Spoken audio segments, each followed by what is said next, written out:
et c'est pour ça que c'est vraiment universel, mais qu'on perçoit ces essences peut-être différemment selon les personnes, selon la culture et selon la civilisation. Donc c'est pour ça que je voulais effectivement parler de la civilisation aztèque qui voyait ces essences du tarot à leur façon. Et ce que je voulais simplement dire, c'est qu'ils sont basés, ils ont 20 signes aztèques, plus 2, qui font tourner la roue en deux sens différents. C'est-à-dire que les 20 signes aztèques, vous pouvez les placer en perspective cyclique, dans une perspective cyclique, et là, la roue qui tourne effectivement dans deux sens différents, ce sont les deux arcanes, le fou et le monde. Hein? Donc le fou, c'est effectivement le passage vers la lumière, donc un vide de soi, donc on devient fou, hein, si vous voulez, c'est le sens de... Et le monde, c'est effectivement le rayonnement dans le monde. Donc on part de la lumière et on essaye de... Donc c'est les mouvements évolutifs qui font tourner la roue en deux sens différents. Et les 20 signes aztèques, ce sont les 20 arcanes de 1 à 20 qui sont placés dans un ordre différent que celui du Moyen-Âge. Et c'est pour ça que si on rapproche les deux, le tarot qu'on connaît et l'astrologie aztèque au niveau des signes, on arrive à les placer dans un ordre cyclique. Et parce qu'il y a ordre cyclique, il y a manifestation, et on peut à ce moment-là le rattacher au zodiaque. D'accord. Alors, merci. Donc, effectivement, il y a deux problèmes différents. Excusez-moi, il y a deux problèmes différents. Il y a le problème des passerelles entre les arts divinatoires et le problème des passerelles entre les arts divinatoires et d'autres types de savoirs. Et l'enclavement, véritable enclavement, c'est pas l'enclavement à l'intérieur entre les arts divinatoires eux-mêmes, c'est les passerelles entre les arts divinatoires, le discours sous-jacent des arts divinatoires et la psychologie, et l'anthropologie, et l'histoire, etc. Parce qu'effectivement, bon, on peut s'amuser à relier bon, mais on va essayer de faire cette commission en deux parties. Une première partie sur la notion de passerelle, et une autre partie sur la notion de l'origine des symboles.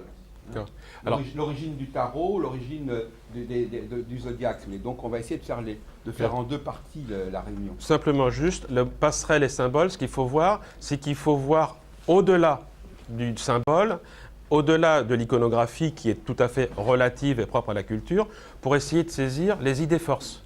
Donc c'est ça qu'il faut saisir, les idées forces. Une fois qu'on trouve les idées forces, on peut les appliquer différemment, on peut les représenter différemment.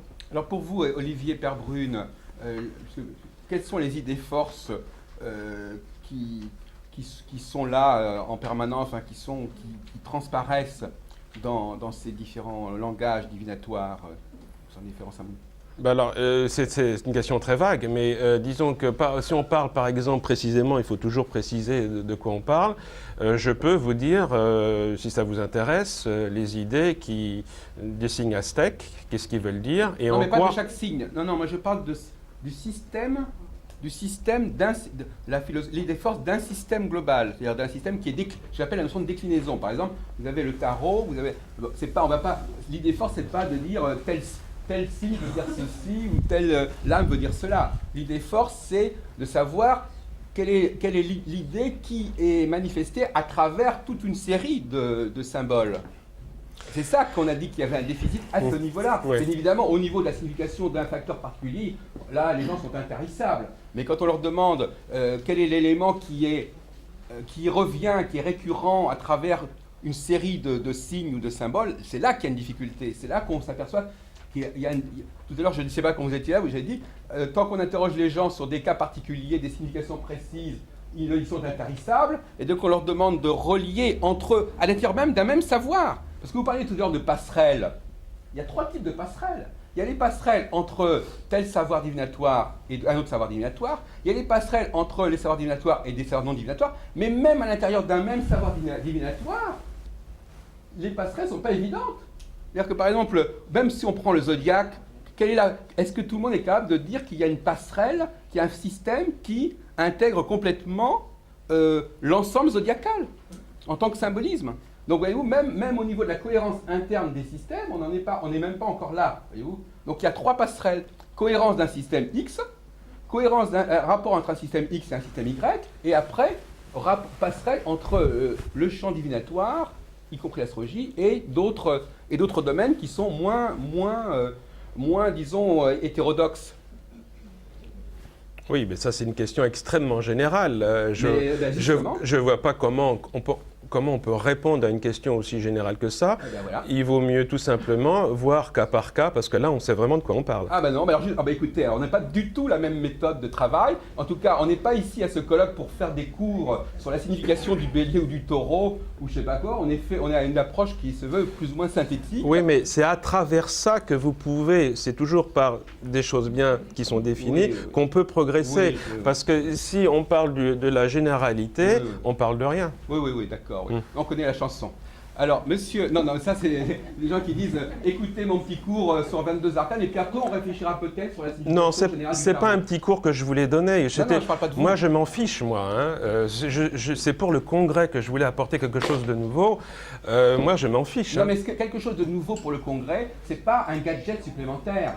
Quelque chose de nouveau pour le congrès, c'est une réflexion, c'est une façon d'aller plus loin dans la compréhension de ce que nous faisons. Ben justement, c'est que si tu me laissais parler, où il y aurait effectivement une relation par rapport au zodiaque, justement un lien, ce que tu cherches, je crois, entre diverses disciplines. Non, mais diverses disciplines qui sont quoi?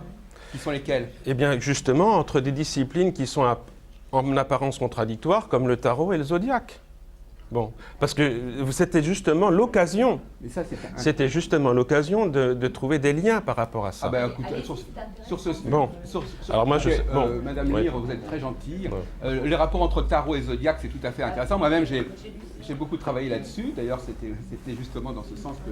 Mais le tarot et le zodiaque, je suis jusqu'à preuve du contraire. Là-dessus, le débat est engagé. Tout le monde n'est pas d'accord là-dessus sur les rapports entre tarot et zodiaque. Et d'ailleurs, je suis désolé de dire que s'il faut aller chercher l'origine du tarot dans le zodiaque aztèque, j'ai l'impression quand même que c'est pas sérieux. Il y a le zodiaque occidental qui est certainement beaucoup plus proche du tarot que le zodiaque aztèque. Alors, tout le monde n'est pas d'accord. On peut commencer par un exemple très concret qui parlera à tout le monde. C'est que s'il y a un point commun, finalement, c'est le quaternaire. C'est-à-dire que si on veut rechercher une base commune, où là on peut mettre tout le monde d'accord, c'est effectivement le quaternaire, c'est-à-dire qu'il y a effectivement, ça va par 4. Et vous trouvez les 4 premiers majeurs du tarot, c'est la base en fait de tout le tarot, hein, les 4 premiers. Vous les retrouvez très nettement dans l'astrologie aztèque avec des signes qui ont été nommés différemment. Donc voilà un point commun sur lequel on peut travailler. Vous parlez sur le plan numérique ? 4. Non, mais ça doit. Écoutez, alors les rapprochements. Le quaternaire. Les rapprochements de type numérique, alors là, franchement, je vous assure que si c'est uniquement rapprocher des choses qui ont le même nombre, ça va pas très loin. Hein. Excusez-moi, s'il y a des rapprochements à faire, c'est véritablement au niveau de la structure symbolique et pas uniquement au niveau du fait qu'il y en a un qui est en 4 et l'autre qui est en. Bon, mais c'est basé sur le 4. La structure est basée sur le 4. Ça ne nous intéresse pas la structure en 4, ça ne nous intéresse pas à la limite. Il se règle comment? Non, vous m'obligez de travailler correctement et ça bouleverse le colloque. Non, mais écoutez, moi je n'ai pas cette conception des choses. Alors, bon, il y a des gens, moi je ne sais pas travailler, c'est des gens qui Bon, je vais essayer d'aller direct au... Si, c'est moi. Oui, c'est vous. Je vais essayer d'aller au cœur du problème. Bon, voilà. Mes travaux se sont orientés en quelque sorte à... Je crois qu'on voit rien, excusez-moi, on voit pas grand-chose. Non, on voit rien. On voit rien, même moi d'ici, je vois pas. Il faut faire de la net. Bon, donc j'ai réussi, grâce à mon étude structurale et systématique, à codifier tous les savoirs psycho-ethno-sociologiques sur les grilles de lecture de la géomancie. Donc la géomancie s'est avérée être un outil de travail extrêmement pratique. Elle m'a amené aussi à concevoir la géomancie prophétique, que j'ai cristallisé sur ce mandala et qui nous donne une grille de lecture en quelque sorte du fantasme des origines bibliques, la grande révolution abrahamique. Bon, j'ai pu comme ça passer aussi bien de l'Occident aux arts divinatoires chinois, j'ai pu aussi codifier sur ces mêmes grilles tout le Mahabharata et tout en quelque sorte toute la mythologie hindoue. Bon.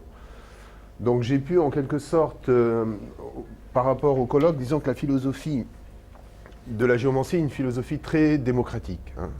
Bon, elle s'adapte à une mentalité populaire, elle a été utilisée par les tribus nomade, et elle a une très grande ancienneté. On a du mal à exactement la situer, hein. Bon, néanmoins,